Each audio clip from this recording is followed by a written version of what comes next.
નમસ્કાર, સાંજના 6 વાગી ગયા છે। સુપર 6 સાથે હું છું નીરુ। સુપર 6 માં આજે કરીશું આજના દિવસના સૌથી મહત્વના 6 મુદ્દાઓની વાત। દક્ષિણ ગુજરાત બાદ હવે સૌરાષ્ટ્રમાં પણ મેઘરાજાએ બોલાવી છે સટાસટી।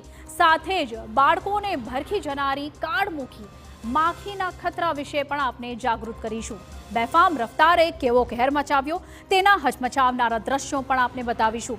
સાથે જ વાત કરીશું બેરહેમ બનેલી માતાએ બાળક પર આચરેલી બર્બરતાની। આવો સૌપ્રથમ નજર કરીએ આજના 6 મહત્વપૂર્ણ મુદ્દાઓ પર। તો આજે સૌથી પહેલા મુદ્દામાં વાત સૌરાષ્ટ્ર પંથકમાં મેઘરાજાના આક્રમક અંદાજની। તો દક્ષિણ ગુજરાત બાદ હવે મેઘરાજાએ સૌરાષ્ટ્રનો વારો કાઢ્યો છે। ખાસ કરીને દેવભૂમિ દ્વારકા પંથકને વરસાદે ધમરોળી નાખ્યો છે। સાથે જ સૌરાષ્ટ્રના અન્ય કયા જિલ્લાઓ જળમગ્ન થયા છે તે પણ જોઈશું। બીજા મુદ્દામાં વાત કરીશું એક એવી માખીની કે જેમણે આખી સરકારની ઊંઘ રીતસરની હરામ કરી નાખી છે। ભૂલકાઓનો ભોગ લેતા ચાંદીપુરા વાયરસ ફેલાવવા માટે જે જવાબદાર છે તે સેન્ડ ફ્લાય માખી બાળકો માટે કેટલી જોખમી સાબિત થઈ શકે તેમ છે અને તેના અટેકથી બચવા માટે તમારે શું તકેદારી રાખવી જોઈએ તે પણ તમને જણાવીશું। ત્રીજા મુદ્દામાં પણ વાત કરીશું ભૂલકાઓના જીવ પર જોખમ બનીને ઉભેલી જર્જરિત શાળાઓની।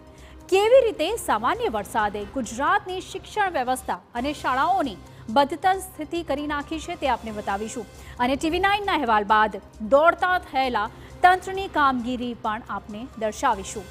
ચોથા મુદ્દામાં અમે આપને બતાવીશું બેફામ રફતારના કહેરના ભયાનક દ્રશ્યો। ગુજરાત હોય કે અન્ય રાજ્યો મેટ્રો શહેરોમાં ભયાનક ઝડપે દોડી રહેલા વાહનો કેવા જીવલેણ બની રહ્યા છે તેની વાત કરીશું। તો પુણેમાં ફરી એક વખત નેતાના પુત્રએ નશામાં સર્જેલો અકસ્માત પણ આપણે દર્શાવીશું અને આગળ પાંચમા મુદ્દામાં અમે તમને બતાવીશું મમતાની મુહૂર્તની બિહામણી સુરત। બાળકને જરા સરખી તકલીફ પડે તો માં આખી દુનિયા સામે લડવા માટે તૈયાર થઈ જાય છે, પરંતુ એક માતાએ બેરહેમ બની પોતાના જ બાળક પર એવી બર્બરતા આચરી છે કે જેને નિહાળી તમારા રૂવાણા ઊભા થઈ જશે। અને અંતમાં વાત છે દિવસભર ટ્રેન્ડમાં રહેલા સમાચારોની। ચીનના શોપિંગ મોલમાં લાગેલી આગમાં અનેક લોકો હોમાઈ ગયા છે। તો કુવૈતમાં હવાઈ ચપ્પલના ભાવ તમે સાંભળશો તો આવા ચપ્પલ પહેરવા બદલ તમારી જાતને પણ તમે ધનકુબેર માનશો।